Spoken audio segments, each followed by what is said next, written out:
Hi, I'm Mickey. I want to tell you a little story about one of my favorite places, Hong Kong. But this story has a little twist. Hong Kong is one of my favorite places to visit and shop, so I never stray away from a quick visit to Hong Kong. I had some downtime on one of my jobs, so I decided to go to Hong Kong for a few days and look for a few things. Hong Kong, officially Hong Kong Special Administrative Region, the People's Republic of China, HKSAR, is the metropolitan area special administrative region of the People's Republic of China on the eastern Pearl River Delta of the South China Sea. With over 7.5 million residents of various nationalities in a 426 square mile territory, Hong Kong is one of the most densely populated places in the world. Hong Kong became a colony of the British Empire after the Qing Empire succeeded Hong Kong Island after the ending of the First Opium War in 1842. The colony extended to the Kowloon Peninsula in 1860 after the Second Opium War and was further extended when the British obtained a 99-year lease of the new territory in 1898. The whole territory was transferred to China in 1997. As a special administrative region, Hong Kong maintains separate governing and economic system from that of mainland China under the principle one country, two systems. When I first went to Hong Kong, I was so amazed. Even New York didn't have as many buildings or people as Hong Kong did. Words couldn't even explain it. Hong Kong is relatively small, yes, 426 square miles, but it has so much to see and do. You'll understand when you go there. I couldn't believe some of the things I have seen in Hong Kong. It's truly an amazing place to see and explore. If you get a chance, visit Hong Kong. I've been to Hong Kong over 5 times. I worked there once and I was married there in Victoria Park. Unfortunately, not married today. I've never had any bad experiences there, but I guess this one is one. When I arrived in Hong Kong, it was raining. I needed to find a place fast. I didn't book ahead of time like I normally do because I wanted to walk around and find the cheapest place.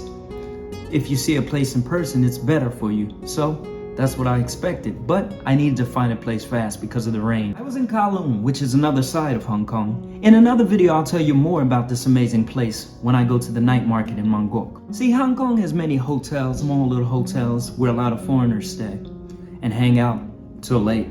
I must have walked about 30 minutes when I found this place. I was so skeptical. I didn't want to stay in this area, but the rain was starting to get so unbearable. I decided just for one night, I'll stay here. But I was wrong. I was wrong. When I entered the hotel, it was supposed to be a hotel, but it looked like some kind of shelter for a movie or something type place. Anyway, I approached the desk slowly, looking around at everything I saw. All the people just standing there doing absolutely nothing. Some were just checking out the incoming guests. For a moment, I felt like I was on display. There are people from Europe, Africa, and other parts of Asia. Any Americans I didn't notice or see. I arranged my room that night and told them I would check out early in the morning. And as I walked up to my room, I noticed that there were 2 guys checking me out. I thought maybe I'm just paranoid, so I continued up the elevator to my room. I noticed the hallways were a little dark, but not scary, just not well lit for a hotel. People were so loud you could hear them as you walked by their rooms. I opened up my room door and couldn't believe what I saw. The room was so dirty, I called straight down to the desk and they said they would help me in a few hours if another room became available, but it was the only room they had at the moment. It was already 10 p.m., so I just said okay and hung up the phone. What was I supposed to do? It was a very strange place. I could hear people pass by my room so loud, talking like they were fighting. Some sound like they were partying in some cases. That night I had one small suitcase and a coach bag in which I keep my passport and my money and jewelry in that I never take off. I was a bit hungry and noticed that there was a 7-Eleven right next door when I checked in the hotel, so I decided to go to 7-Eleven. On the way down, I noticed that I left my umbrella in the room. It wasn't like on the 62nd floor when I stayed in the Grand Hyatt in Shanghai. I'll tell you about that in another story. On the way back up to my room, I've had this feeling that something was wrong, and when the elevator doors opened, I was right. You see, my room was all the way down the other end, but the hotel was in a circular shape, so you could see my room almost directly from the elevator when you opened the door. And I noticed my room door had been open. My room door was open, and I ran as fast as I could towards my room. A guy came running out, going in the opposite direction. He had some of my things in his hand, so I started chasing him. He ran down the hallway, through a dark corridor, then down some stairs. It was really scary, but I wanted my stuff back. I wanted my stuff. It was so dark and creepy, but I wasn't giving up. I wanted my stuff. See, this guy wasn't from Hong Kong, so I felt confident that he was alone and he probably didn't even know where he was going. I chased him as far as I could and then realized that my door was still open and the rest of my stuff was still there for the taking.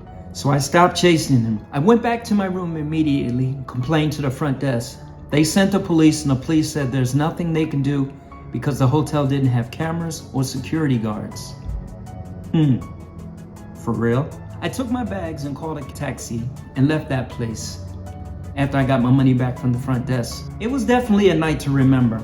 The guy had stolen nothing of importance that couldn't be replaced because I had my money, jewelry, and my passport in my coach bag. The point of this story is to always be aware of your surroundings no matter where you are. Never really travel alone unless you really have to.